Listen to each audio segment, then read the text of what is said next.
Golden State Media Concepts bring you Book Review Podcast, a haven for bookworms of all ages and the widest genres, from mystery to memoirs, romance to comedy, fantasy to sci-fi. If you love to read, this is the podcast for you. It's the Golden State Media Concepts Book Review Podcast.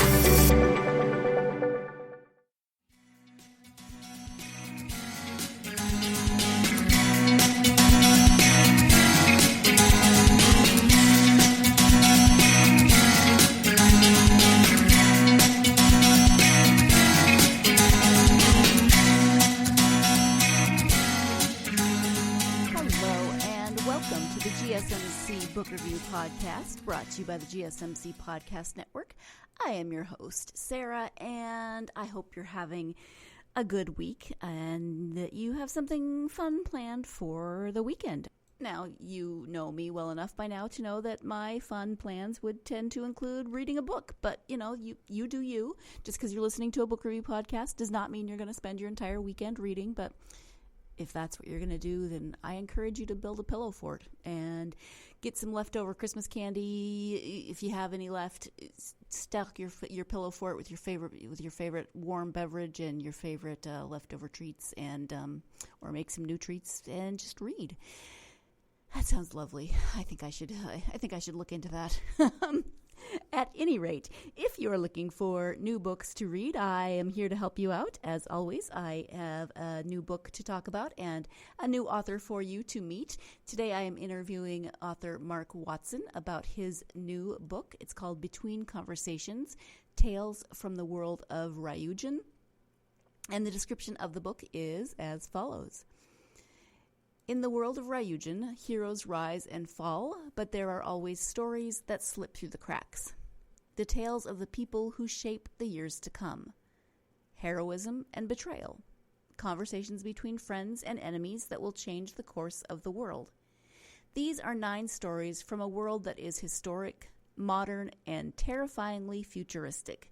A world where science and magic intertwine and give birth to the unknown souls who become heroes and the legends who fade away into history. From the author of the renowned dark comedy Death Dresses Poorly, and from the world of his hit science fantasy duology Catching Hell, comes a collection of adventure, drama, joy, and terror as we look into the lives of the powerful, the meek, and the people who make the world turn over the course of centuries. Again, that is the description of Between Conversations, Tales from the World of Ryuujin. I hope I am pronouncing that correctly, even though I spoke with Mark. I now can't remember how he pronounced it. That is terrible. Although, that's kind of the fun thing about science fiction, or as this is called, science fantasy, which I like. You get these words that you can kind of pronounce however you want, although I always like to know how the author pronounced it in his or her head or out loud, however you do that.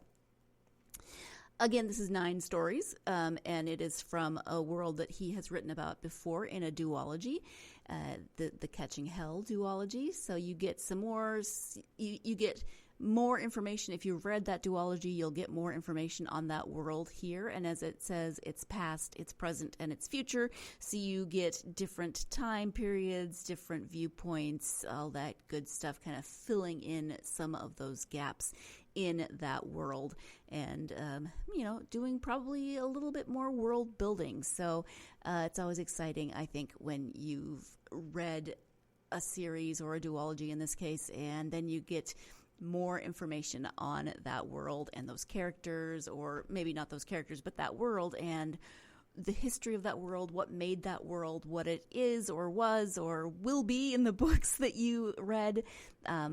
Maybe I'm just a big nerd, but I think that's cool. So I'm okay if you think I'm a big nerd. I did just tell you to build a pillow fort, so I'm okay with being a nerd.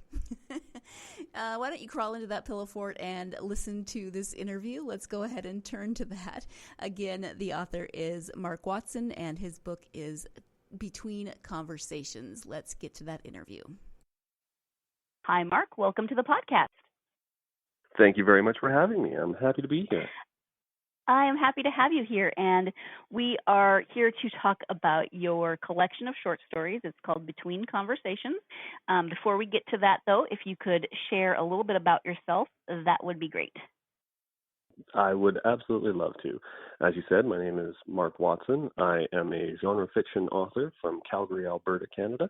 I've been active in the writing game officially out there in the world since February of 2016.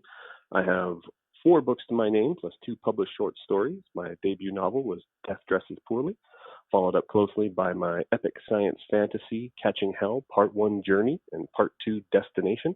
And as you said, my newest book is Between Conversations, Tales from the World of Ryuujin. And it is a collection of 9 short stories that take place in the same universe as my Catching Hell duology. I am a happily married man with 2 active young sons, and I am loving some unseasonably warm December weather up here. Yeah, which is, you said, complicating your hockey rink, which would probably keep those active young sons busy, right?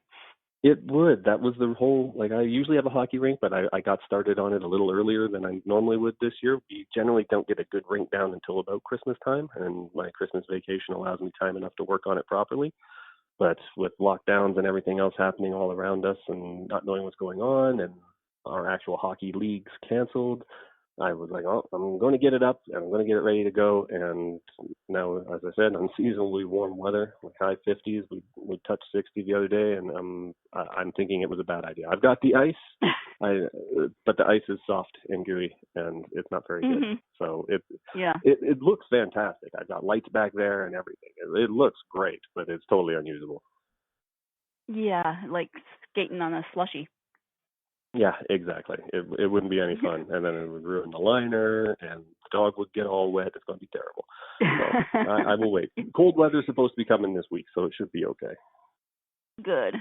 Now I have to ask you a question that's a little random, but it is in the About Me section on your website, and it says, "One day, world famous poutine aficionado will be on my business card." It absolutely will. Apparently, you love poutine. How are you an aficionado? Well, as a little bit of background, we had some family friends. I'm originally from the Toronto, Ontario area, and we had some friends who lived just north of Montreal, so we would go and visit them frequently. And many, many years ago, before what I call the Great Poutine Explosion of the mid to late 90s throughout Canada, I would go there and we would order poutine from a traditional French restaurant nearby, and it was delicious. And I was like, oh my God, this is fantastic stuff. The rest of the world needs to know. And eventually the rest of the world did know. It started off in fast food restaurants starting to release it. Now it's just kind of everywhere. But before about 1995-96, outside of Quebec, you could not find very much poutine unless it was a specialty restaurant. I had never seen it before, that's for sure.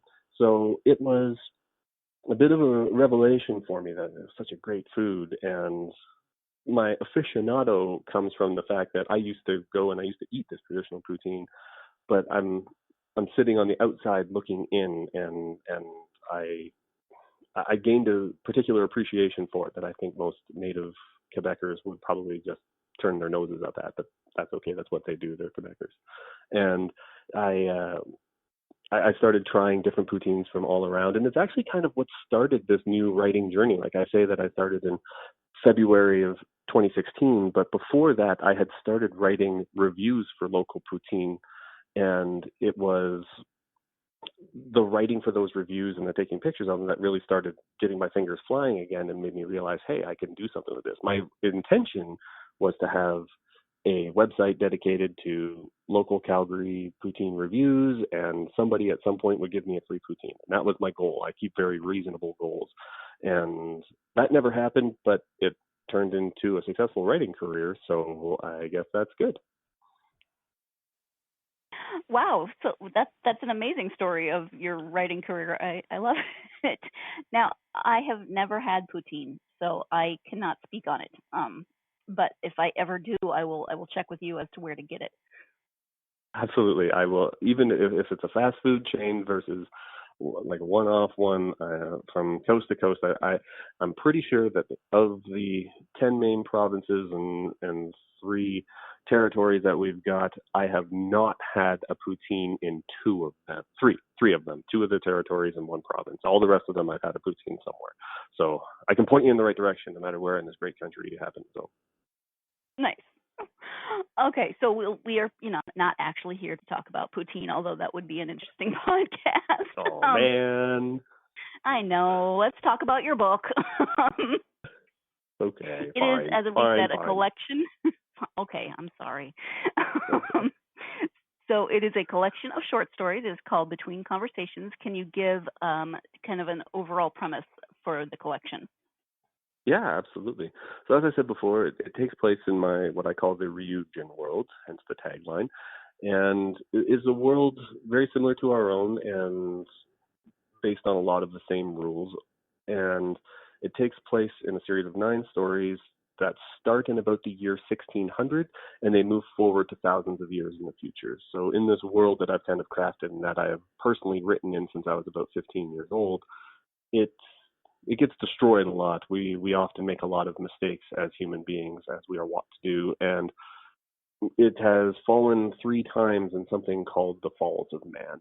And Catching Hell, the duology that I mentioned, it focuses on one main part and 2 main characters. And I wanted to try and tell some of the in-between stories. I'm dealing with all these thousands of years worth of timeline, and I've got all these ideas in my head. And one thing about a lot of these epic fantasy stories and giant science fiction space operas is that you don't really see much about what's going on with the normal people in between as they live in a world where massive technological advances and magic both exist. So I wanted to try and tell some of those stories. So the whole premise behind it is it runs chronologically. I didn't write them chronologically, but it runs from that story in the 1600s called Alive Again, and it moves all the way into about the farthest into the future that I have possibly written. And it's a wide variety of genres, which was another reason why I wanted to write this, is they're not all the same. There is like a YA style story, there's a Tarantino-esque bar scene, there is a straight horror thriller. It really does kind of run the gamut, and I wanted to use it to test myself, but also make sure that the reader was never bored and they could experience all these different genres within one book. Thank you. And that actually answers some of my questions as to why short stories and not a full length novel. So thank you for that. What's the name of the world again? Ryuujin, Ryuujin. Okay, so actually it does kind of sound like it looks. I'm always fascinated with world building and those types of things when it comes to science fiction and fantasy books. I have trouble, even coming up with a name for my pets. So figuring out how to make up names for people. Can you talk a little bit about the world building in the short stories as well as the duology and how that works for you? Yeah. So the Ryuujin world is very much inspired by a lot of the popular culture that I was consuming at the time that I first started writing it. So as I said, I started writing it in the mid-90s. I was about 14, 15 years old. I was very much inspired by the movies and the books that I was reading at the time. I was also heavily into anime. I was full-on otaku at that point, and I was watching all these different stories that were so much more mature. Even if it was animated, it didn't matter whether it was live action or the animation that North America had at the time. The Japanese storytelling at that exact same moment was so much more advanced, and it had been for some time before, at least from what I was seeing. And I was used to animation as a kid's medium, and the Japanese anime scene was definitely not that if you knew where to look. And so I had taken a lot of ideas and thoughts from what I was seeing there, and I was implementing those. And as I said, I was reading a lot of books at the time. I was consuming tons of books, far more than I do right now, and taking a lot of those kind of storytelling cues. And it turned into this world that I could relate to. It's a world that I was very familiar with. I was also very much into martial arts when I was younger, from a young age up until I moved out onto my own, and people weren't paying for it for me anymore. And I wanted to kind of take all of these things that I love, the Eastern culture and the Western culture, and tell a story that kind of revolve all around that, and ones that inspire me, and tell mature stories where there isn't necessarily black and white. I like to say that in my writing, I pride myself on the ability to create protagonists that are a shade of gray. We are all shades of gray. None of us are black and white. And I think that I write more relatable characters if I kind of show that to the reader. And it just kind of grew from there. I wrote those first 3 stories in high school. I almost failed grade 11 because of it. The stories themselves are not too far away from me right now at this moment. I can almost see the binder that they're written in. And I also like to tell people that they are horrible. They are absolutely terrible stories with horrible pacing. And I don't think I knew what a paragraph was. It is definitely a great place if you want to take a look at the history of Marc's writing, to start and be all like, man, I'm so glad he moved past this. And it started there, and it just kind of blossomed up until the point where I was finally able to put fingers to keyboard and start to actually write this world. I love that. You have like a time capsule of your writing.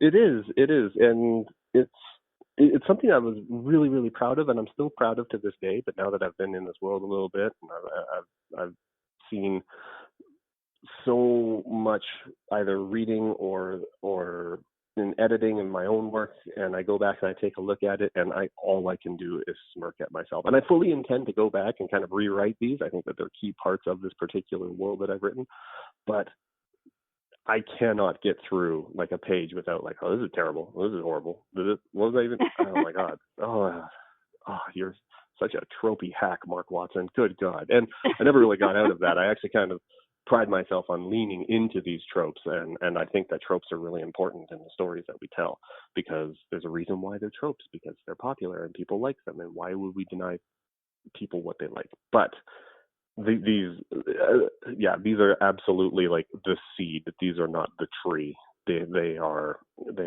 a great place to start from, but I don't think there's very many eyes in this world that are ever going to lay upon these pages, because they're not good. Well, you have to start somewhere, so. Absolutely, and that's the key thing, right? Like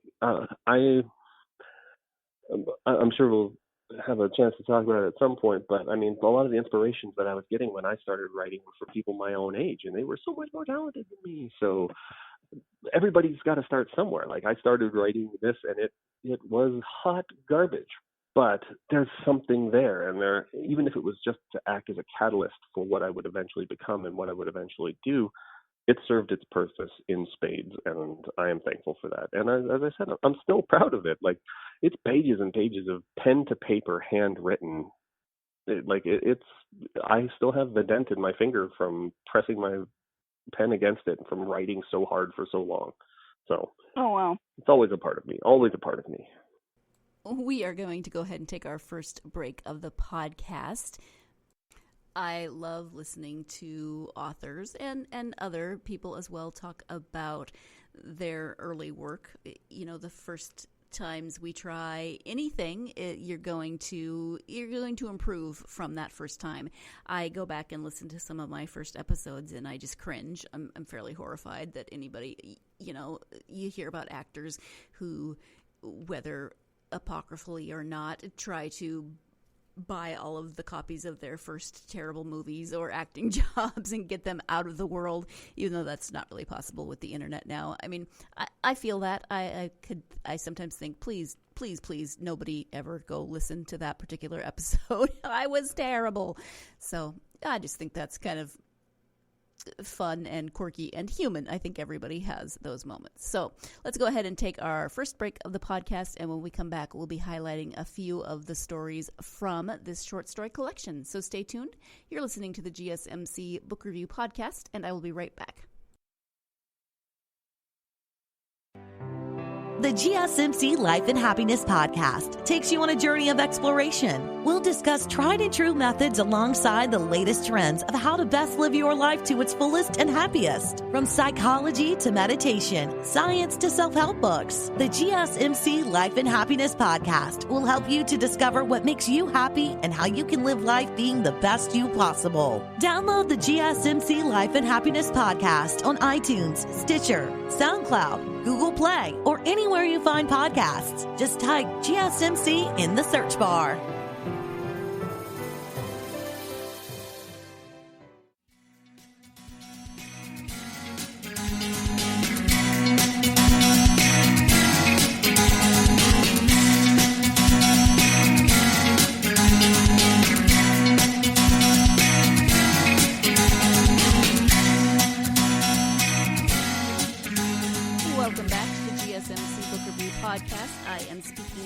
With author Marc Watson about his collection of short stories. The book is called Between Conversations, and we're going to go ahead now and highlight a few of the stories in that book.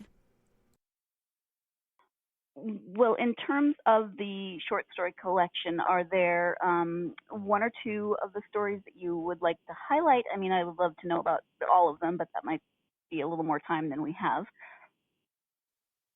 Yeah, I always like to kind of point out, there's one called Low Level Buzz, and that was kind of the first story that went into this. It's a futuristic military story, and I wrote it for a collection with a bunch of other writers here in town in a group that I'm a part of called the Imaginative Fiction Writers Association. It's a great group of a lot of incredibly talented people. I'm very thankful to be associated with them in any way.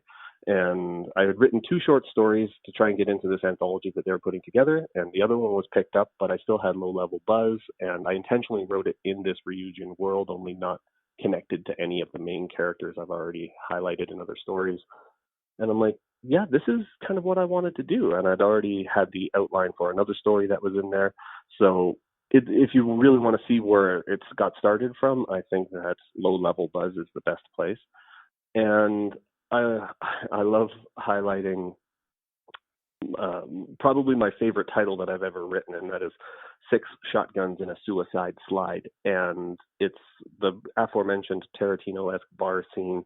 I find, at least by my personal opinion and by the opinion of some of my readers and beta readers, I have an ability to write engaging one-on-one conversations, which is kind of the impetus behind this whole thing. And it was so much fun to write. I love Tarantino's writing style. Like, it's not even his directing style. It's when he writes a particular scene, and I'm sitting there watching that scene, like, yeah, this is he crafts tension and humor and fear and good and bad and everything all together in 5-10 minutes worth of screen time. And I think that it's an incredibly amazing ability that I wanted to try and ape as much as I could. I'll leave the readers up to decide if I actually did that, but that one was tons of fun. And also, I mean, it's called 6 Shotguns in a Suicide Slide, so that I love alliteration, and that's a great place to get started. I started with the title and a rough idea, and I'm like, yeah, I can work with this. It is a very good title, I agree, and I love alliteration as well. You mentioned that you wanted to explore a little more of this world that you created in your duology. What draws you to writing short stories? It's different than writing a full-length novel, but what are the pros for you for writing short stories? Oh, I feel like I accomplish a whole lot more this way, because with Catching Hell, it's 250,000 words if you take part 1 and part 2 and put it together. And I did write it all together at one point. Like, I didn't write one and then stop. I just wrote the whole thing. And I'm like, nobody's going to be picking up this book if I leave it this way. But it was a very natural split. But it consumed a year of my life to write and then another 4 to edit. Whereas with these short stories, especially once I really start to get inspired and I really start to let my fingers fly, I can get through one of them in a week.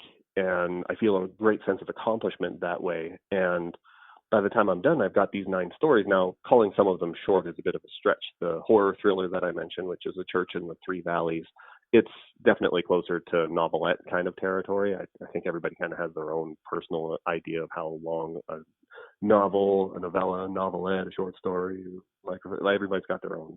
But I'm calling that one a novelette. And there are some other ones in there that push the boundaries of short story a little bit, but it ends up being a 65,000 word book once it's all done. And putting them in those little bite-sized pieces like that and being able to tell a short, concise, tight story within however many words it is that I chose, it it makes you feel good right away versus I'm going to write this story. Like there's nothing quite like going through that epic fantasy and then you type your the end, whatever it might happen to be, even if it is the end, and you're done, and there's a ton of work ahead of you for editing, marketing, and trying to get it out into the world. But when you write that, there's an overwhelming sense of accomplishment that hits you right in the soul. So writing short stories is that same thing in tiny doses, and I think that's a great thing to experience. Absolutely. Now you've written this collection of short stories. You've also written the duology of 2 full-length novels, and it covers a huge expanse of time. So, in terms again of that world and the world building, how do you go about the process of keeping track of timelines and just the details of this world? I stumble through it drunkenly would be my response to that.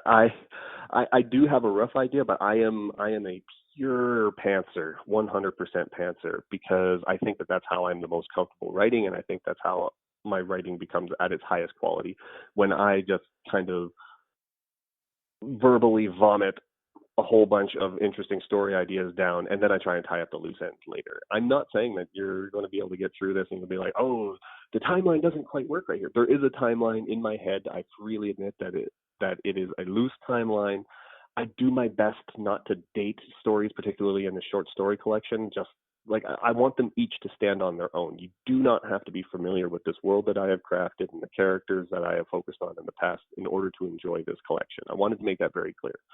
There's one story, the very, very last story, and it does relate to Catching Hell a little bit. I figured that for anybody who has read Catching Hell who wanted to move over to this, I was going to throw them a bit of a bone, and I put the spoiler right on it that says, hey, if you haven't read Catching Hell, some of these characters might be lost on you.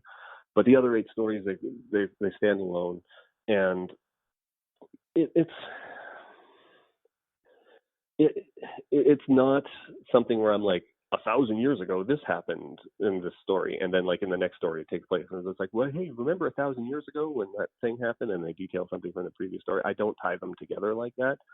Like I said, I do have the storyline in my mind. I know where it starts, and honestly, I do know where it ends. I do think that good storytellers have to at least know where their story ends. It doesn't really matter if you just kind of flub the in-between for me, so long as in the end you're happy with the result. But you do kind of got to know where it ends, or else you're just kind of going to go on, or it doesn't feel like the ending is earned.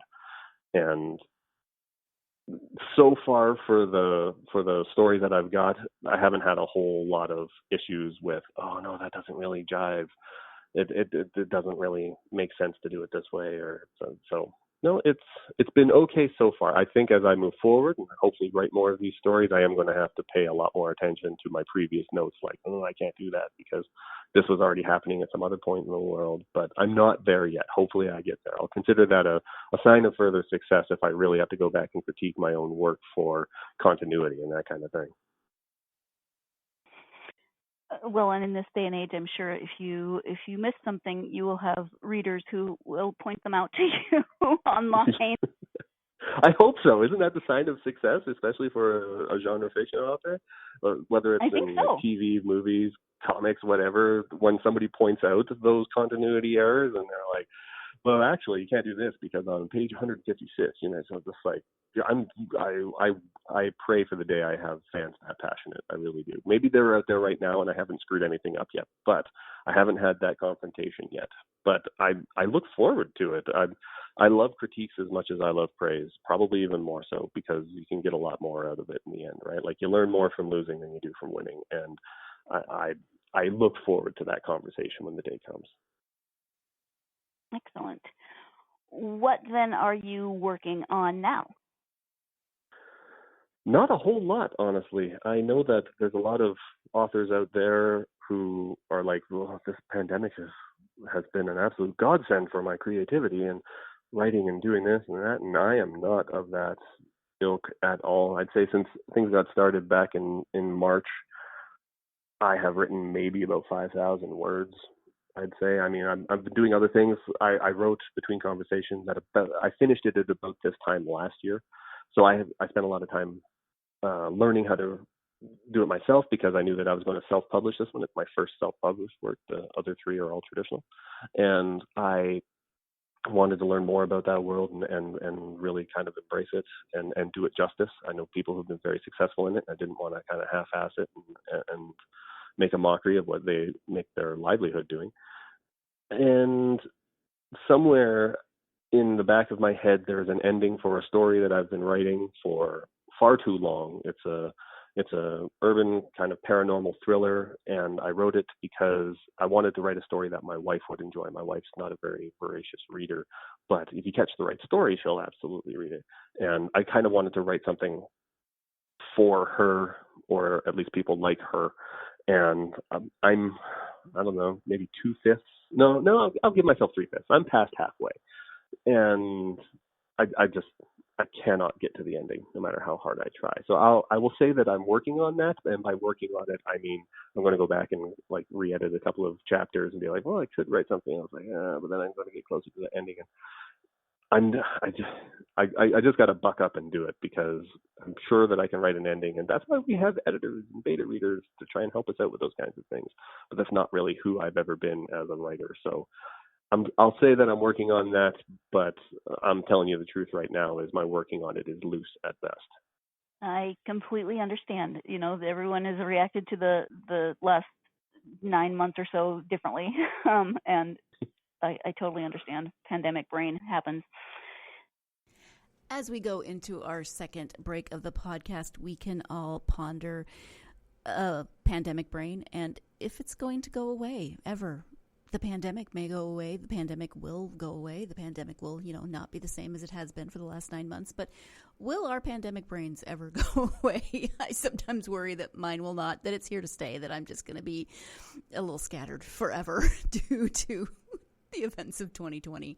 Oh, that's a cheery note. Yeah, on that note, stay tuned. You're listening to the GSMC Book Review Podcast, and I will be right back.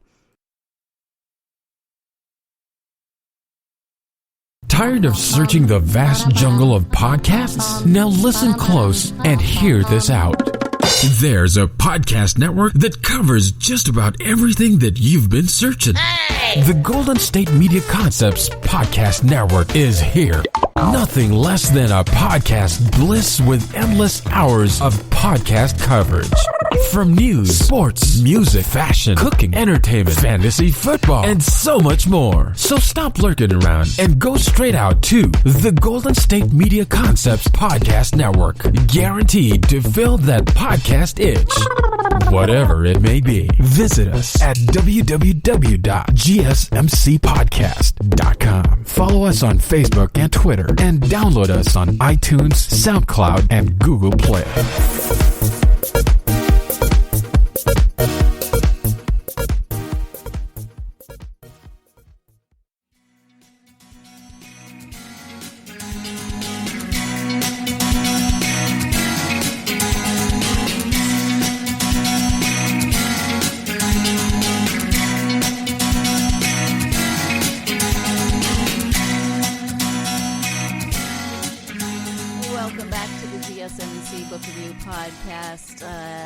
Whether or not you pondered pandemic brain during the break, let's move on from that subject, shall we? We are going to actually now talk about some of Marc's other writings. So let's go ahead and return to the interview. You've mentioned the duology. You also mentioned your first novel, Death Dresses Poorly. Do you want to talk a little bit about that book or any of your other writing? I would love to talk about Death Dresses Poorly, because I think that on top of being a fun book, and so far my most successful one, it's also kind of a great story for any listeners who are also writers and like I mentioned before, I spent about 5 years living in this Ryuujin world, writing Catching Hell, editing Catching Hell, putting it aside, bringing it back out again, staring at it, ignoring it. It's just living in that world for so long. And by the time that I was completely done with it, I'm like, I'm pushing this aside. I cannot stand these characters anymore. Then I wrote Death Dresses Poorly wrote it and edited it in 6 weeks. Now it's admittedly significantly shorter, but it's a much more different story. It is an urban fantasy dark comedy about a young man who is just broken away from an emotionally abusive relationship with his mother, and he is now out in the world on his own, and death, the actual entity of death, has come to recruit him, because in this world death is kind of cyclical, so he needs him to be the new death for his reasons. I'll let the reader find that out on their own. But it was a completely different kind of thing. It's very much that kind of verbal back and forth. There's a lot more natural conversations in it. That's what a lot of people who have read it said, especially those who know me personally. They're like, I can't get your voice out of my head, because it very much is Marc Watson when he's about 20 years old meeting Marc Watson when he's about 50 or 55 years old in these two characters. They're both very similar, but I think a lot of listeners will agree that if 20-year-old you was to meet 55-year-old you, even if you're not at either one of those ages yet, you can probably relate. Those two personalities, although similar, are probably going to clash. They're probably not going to get along very well. So that's kind of the gist of this story. It's a weekend read. It is a comedy. Like, it deals with some pretty heady stuff, and it deals with some emotional stuff. It's very triggering stuff for a lot of people. But it deals with things like darkness and tragedy the way that I personally do, which is with humor, because we all have to laugh. And I kind of took a lot of the inspiration for that from years ago when my grandmother passed away, and I was asked to do the eulogy, and I'm like, I'm going to have this room full of people, and I'll be damned if I'm not going to make them laugh about stories about her and things that she's inspired. And it's that same kind of thing. It is the joke teller in the eulogy at the funeral. That's the kind of vibe, the mentality I went for with Death Dresses Poorly. And like I said, it's a good little weekend read, only about 47,000 words. You pick it up on a Friday, you give me a half-hearted attempt, and you'll be done by Sunday night, and hopefully I gave you a good weekend. And does Death indeed dress poorly? He does. He's got kind of quick changes throughout the entire story as he comes and goes, and there's reasons for it that the reader can discover, but Death absolutely dresses poorly, dresses tragically. And I will say that for anybody who does get a chance to pick it up or who's read it already, the very first chapter is a scene that takes place in O'Hare Airport in Chicago, and where the young man who's there, who, as I say, is about 20 years old, I never really pinpoint his age. I'd let the reader kind of decide. And he meets this enigmatic man in black, and the way that I describe this man and the way that he talks and the way that the young man talks is exactly a scenario that happened to me at approximately that same age, and the man that I met. It was a very strange meeting, but it was a great kind of launching pad for this story. And it was a fun title to come up with. A lot of people kind of trip over, especially if they're saying it too quickly, but like we were talking about earlier, I love titles. I love giving things names and titles and trying to bring a reader in that way. And I'm not somebody who's like, well, it's not a punchy title. Like, I think Catching Hell is a bit of a punchy title, but Death Dresses Poorly and Between Conversations, they're not typical story titles, especially for widely consumed genre fiction like what I'm writing here. But I think that they really kind of convey the idea of the story and my techniques as a writer. And Death Dresses Poorly is absolutely true. He dresses poorly. It is terrible, but there's a reason behind it.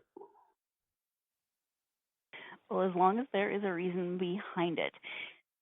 You mentioned that you've been writing for a long time, so obviously it's something that you've kind of always wanted to do. How did you eventually segue that into writing for publication? Well, originally when I had written Catching Hell, I I wanted to return to that world. I had a prologue that I had written a long time prior to that, kind of in between. There's a gap. There's a serious gap in the writing that I was doing, because I wrote those stories when I was in my teen years in high school, and then when I moved out, I moved thousands of miles away from where I was raised, and I was off on my own with the help of some friends and family, and I I left the life, if you will. I wasn't writing very much. I was consumed with living and experiencing all these new things, as I think any 20 to 30-year-old can definitely understand. And there's falling in love, and there's getting married, and there's making your way in the world, and highs and lows and all of that. So there was this massive gap where I didn't really do any writing. So at one point I was working for a company, and thankfully the same company I'm working for now. And the role that I had in the company at that time was very kind of labor intensive.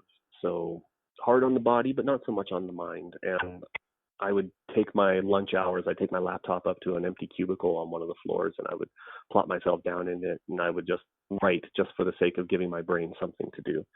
And I just that's where Catching Hell came from. It kind of stemmed from that a little bit. And it sat there for a while. My wife was really proud of me. She was really encouraging. She's like, "You wrote this. You did something with it. Like you wanted to do this, and you wanted to get it out there. And it's a great story. So do something with it." And I really didn't. And then the poutine thing happened, and that led to, at that point I was at a different point in my career. I had moved up to a different position where I didn't have as much free time, and my lunches weren't as empty as they were back when I was sitting in that cubicle. And it was February 29th. I remember it was the leap day of 2016, where I said, I'm going to do this. There's no reason I can't do this. Now, by that point, I was a grown man, and my kids were getting bigger, and I had established myself in the world. And I think that was a big step towards how things ended up going, because things were a lot more realistic for me. Like I'd been through the grinder a little bit.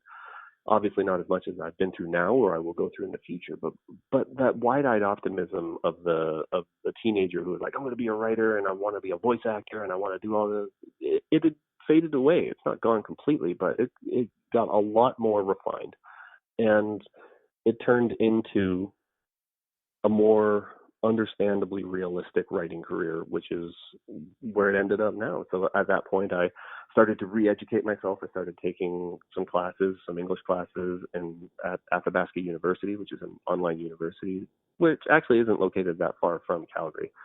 But I did that to kind of refine my skills. I've never been very good with spelling and grammar, and to this day, I still barely know what an adverb or a noun is. But I refined it a little bit. I got involved with the right people. I got involved with that IFWA group I mentioned earlier, and I let it grow naturally, and I set realistic goals for myself. And I think that was really, really key. So then when I would achieve one of those goals, it's just like writing a short story. I have achieved something.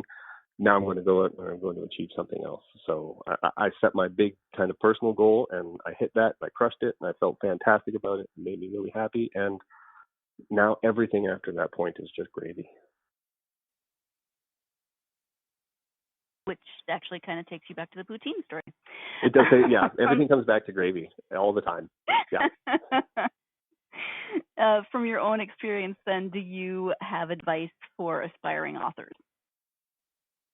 The one thing I always tell any aspiring authors, those fresh faces who are far more talented than I will ever be, because I know a lot of them that I've seen. I go to conferences, and I go to conventions where I get to meet a lot of people. Those are my favorite places in the writing world to go to.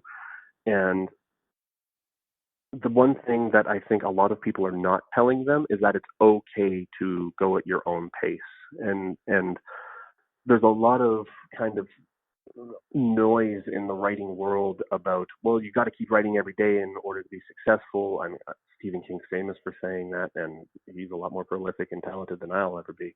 But it's not everybody's way. Just as everybody isn't black and white, everybody's a shade of gray. That means there's a million different places on the spectrum where somebody is comfortable writing. I personally, I cannot write at home.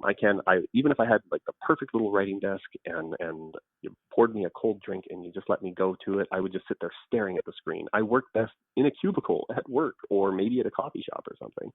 And embracing the fact that everybody is different is so key. So I really tend to avoid, I lash out in some ways, probably more than I should, but at this point it's too late for me. I'm already opinionated. So, but things like NaNoWriMo, National Novel Writing Month, I don't sugarcoat it. I hate it. I hate that idea of, well, here's a goal, and I know that some people absolutely need that. I respect the fact that some people need that, but there's so many other authors that I've spoken to who are like, it's really stressful, and I don't necessarily really like the thing that I do. Like, pushing yourself and setting a goal for yourself. I'm going to write 5,000 words today.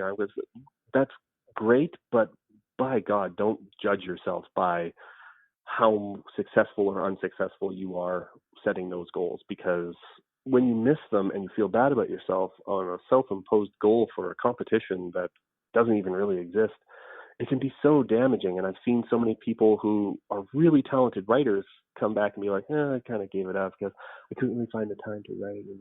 Like, I'm dealing with 40 to 50 minutes a day if I plow through my lunch and don't get wrapped up in some Netflix or YouTube wormhole in order to do proper writing. So let's graciously say that 2 or 3 times a week in that cubicle, I'm writing for a limited amount of time. I wrote 250,000 words that way. I've written and published 4 books and 2 short stories, and I'm only 4.5 years into this. Like, there are absolutely achievable things that are out there that not a lot of young authors, those 15 to 25-year-old authors, are hearing. They're seeing a world where there are writing goals, and if you're not successful by this point, then you're probably not going to be. And like, none of it is true. None of it is. Everybody's path is different, and we all have to embrace the fact that it's different and pick up the people who maybe have gotten knocked down because they've stepped outside of where they were comfortable. And the great thing about this community is that is what we do probably better than anything else, is pick each other up and encourage each other. And the goals and such, they are more self-inflicted than anything else. You'll talk to a lot of writers who are like, yeah, no, I totally agree with you, Mark. But that kind of writing world, the general collective, it can beat you down, and don't ever let it. That's what I'd say. I do appreciate that piece of wisdom from Mark, because a lot of things in the world will beat you down. You know, they may be both life-giving and, kind of life-sucking at the same time. That's a terrible phrase, but, things that sort of suck the life out of you, those emotional vampires of the world. So, yeah, you just kind of have to find the balance between those 2 aspects of what brings you joy in life and not let the trolls bring you down. We are going to go ahead and take our final break of the podcast. When we come back, we'll find out what Mark likes to read in his spare time. So stay tuned. You're listening to the GSMC Book Review Podcast, and I will be right back.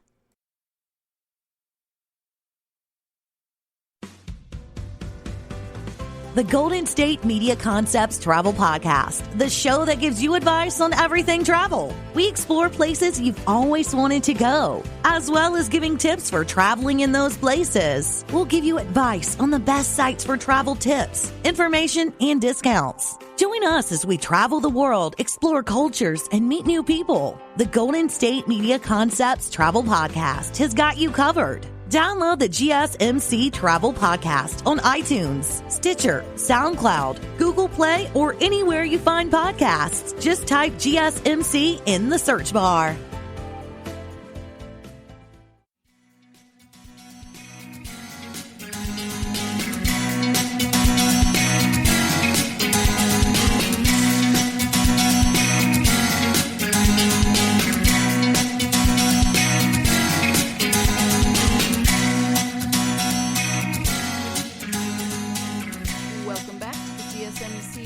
Podcast and the conclusion of my interview with author Marc Watson.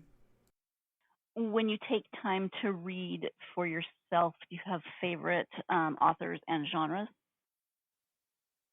I tend to write what I know, honestly. I've always been in science fiction and fantasy stories. I came to epic fantasy a little bit later in life when I had a bit more patience for it. For some reason, I still keep reading the entire Shannara series by Terry Brooks.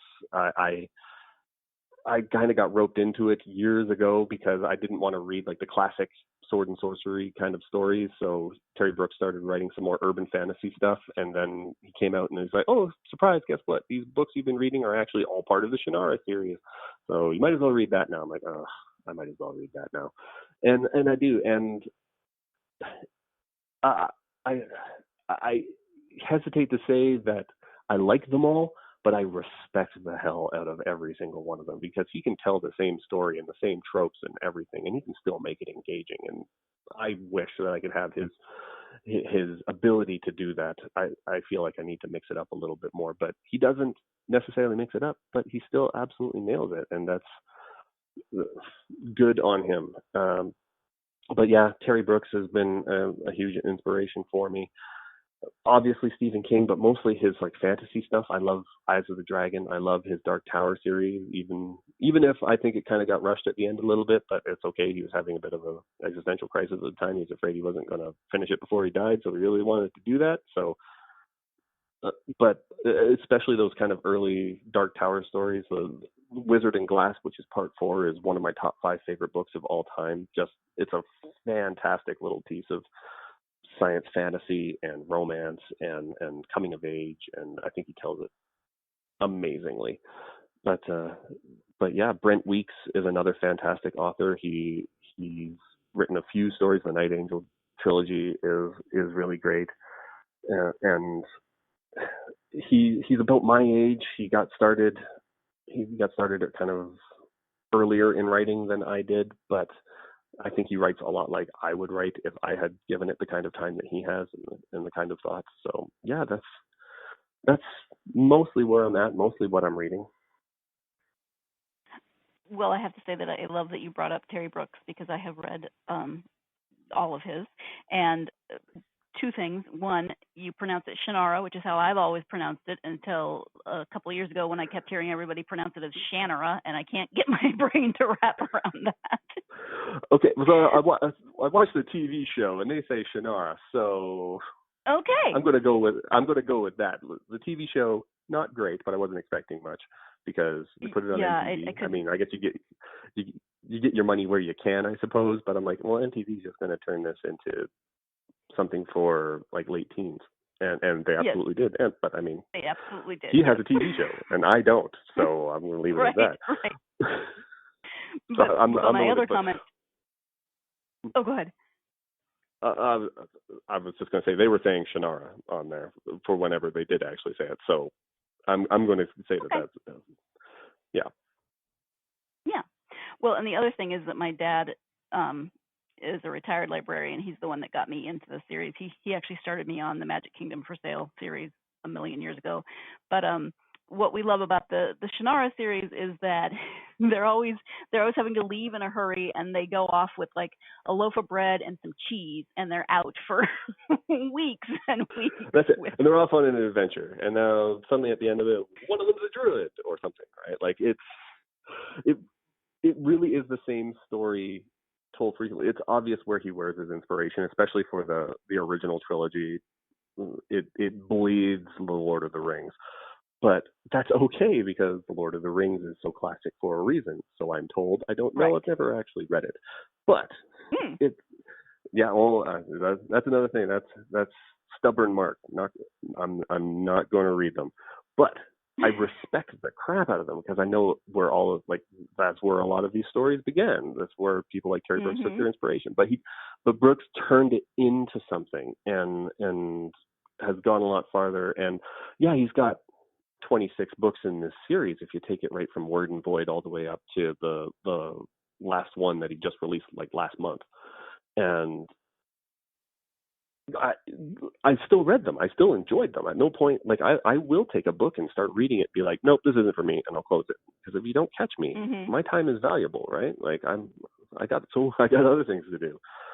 but he keeps me in the story every single time, even if he kind of tells the same story with different wallpaper. I don't mind because Yeah. I like the color of that wallpaper. I hear you. Yep, I agree. Well, I know that you have a website, so if you can tell people where to find your website as well as where they can possibly interact with you on social media. Absolutely, I do have a website. So you can find me at www.marcwatson.ca. So that's MarcWatson, spelling en français, and .ca, not .com. MarcWatson.com is owned by another author named Marc Watson. He's a really nice guy, and I've spoken to him a couple times, but that's not me. I am at marcwatson.ca, and you can find my works there. I've got a blog there. I try and keep as many media posts and whatever stuff that is going on there. And I look after that website entirely myself. My wife designed it for me and gave me the crash course in how to look after it. So I do that. My most active social media is definitely Twitter. I think that you can really craft a great writing community on Twitter so long as you know what to avoid. I mean, Twitter is notoriously toxic in some places, so I very much like to try and stay active there within my communities, and I'm posting frequently about what I'm working on or writing challenges or those kinds of things. And I think that's probably the best place to get a hold of me. You can also find me on Facebook at facebook.com/MarcWroteABook, all one word, again, MARC. And I'm not as active on there, but you can definitely find me there.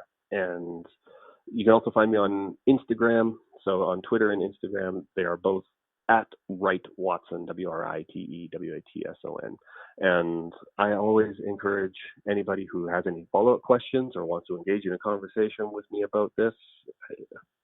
If you're open-minded and you want to come talk, I would love to talk. But even if you've never read my stories, come have a conversation with me, because I'm notorious for talking shop and having fun doing it. And as anybody who's ever met me at a convention will tell you, I talk a lot, and I love doing it. And I would love to engage with anybody I can who has questions or comments.